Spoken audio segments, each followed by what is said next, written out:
আজকে সিম্পল রান্না আপনাদের সাথে শেয়ার করব। আগে সকালে নাস্তাটা করে নেই। এখানে লাল মরিচ ভর্তা, ডিম ভুনা আর হচ্ছে আলু ভর্তা। লাল মরিচটা আমি করেছি, এটা হচ্ছে গতকাল করে রেখেছিলাম। সকালে শুধু খুদের ভাত আর ডিম ভুনা আলু ভর্তাটা করেছি। খাওয়া দাওয়া শেষ করেছি, ওর বাবা দেখা যায় বাসায় ছিল, এর কারণে খুদের ভাতটা রান্না করা হয়েছিল। খেয়ে দিয়ে এখন রান্না করতে চলে এসেছি যেহেতু বাসায় আছে সেহেতু তো রান্নাটা করতে হবে, তাই না? এখানে হচ্ছে চিংড়ি মাছ দিয়ে পুঁই শাক রান্না করব। আমি না আসলে কম চিংড়ি দিয়ে খেতে পারি না, যে কোনো তরকারি হোক আমার কাছে ভালো লাগে না। বেশি করে একটু চিংড়ি মাছ দিয়ে যে কোনো রান্না করব, ভালো লাগবে, তাই না? কম চিংড়ি দিলে খারাপ লাগে তা না, ভালো লাগে, কিন্তু আমার কাছে ভালো লাগে না একান্তইভাবে। এর কারণে আমি সবসময় ট্রাই করি পরিমাণে একটু বেশি করে দিতে। এখানে বেশ কিছু চিংড়ি মাছ দিয়ে দিয়েছি। এই সাইজের চিংড়ি মাছটা না সবজি বা কোনো শাক পাতা মানে ভেজিটেবল, পুঁই শাক, পালং শাক এগুলো দিয়ে রান্না করলে না অনেক বেশি ভালো লাগে। আর কোনো হচ্ছে সবজির মধ্যে যে কোনো সবজি কাঁচামরিচ দিয়ে রান্না করলে কালারটাও যেমন সবুজ থাকে, খেতেও কিন্তু ভালো লাগে।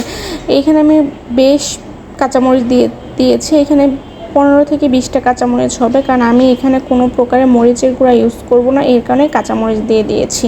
দেখতেই পেয়েছেন আমি পেঁয়াজ ভেজে নিয়েছি, হালকা করে ভেজে চিংড়ি মাছের সাথে আরেকটু ভেজে এখানে আমি কাঁচামরিচ ফালিয়ে দিয়ে দিয়েছি। এখন দিয়ে দিলাম হলুদের গুঁড়া। এইভাবে দিয়ে আমি একটু কষিয়ে যে শাকগুলো কেটে ধুয়ে রেখেছি সেগুলো দিয়ে দিব। আসলে আমার হেল্পিং হ্যান্ড শাক কেটে দিয়েছে, আমার এত ধৈর্য নেই ওই শাক সবজি কাটতে হয় যখন না থাকে, বিপদে পড়ে যায় তখন।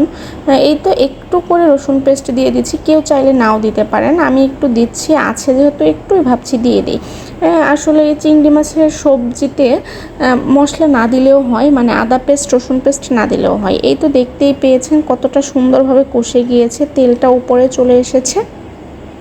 এখন আমি এখানে শাকগুলো দিয়ে দিব। আজকে সিম্পল 2টা রান্না করব, সেই 2টা রান্নাই আপনাদের সাথে শেয়ার করছি। এখানে চিংড়ি মাছ দিয়ে শাক রান্না করছি। শাকের পাতাগুলো দেখেন কেমন স্পট, তাই না? আমি ভেবেছিলাম এগুলো মনে হয় খাওয়া যাবে না, পরে আমার যে হেল্পিং হ্যান্ড আছে ও বলল এখনকার প্রত্যেকটা শাকই নাকি এরকম হয়, কোনো সমস্যা নেই। বৃষ্টি কম হয়েছে বিধায় শাকগুলো নাকি এরকম ফ্রেশ না, একটু ফুটি আছে, এটাই কোনো সমস্যা হবে না, খাওয়া যাবে। আর এইটা হচ্ছে মাছ ভুনা করে নিচ্ছি, এটা হচ্ছে রুই মাছ। রুই মাছটা আমি এখানে ভুনা করে নিচ্ছি। মাছের তরকারি কিন্তু বাসি হলে ভালো লাগে না, তাই না? আমি অল্প করেই ভুনা করে নিচ্ছি। আর এটা হচ্ছে সকালের নাস্তা। ভালো থাকবেন, সুস্থ থাকবেন, আল্লাহ হাফেজ। নতুন কোনো ব্লগ ভিডিওতে আবার দেখা হবে।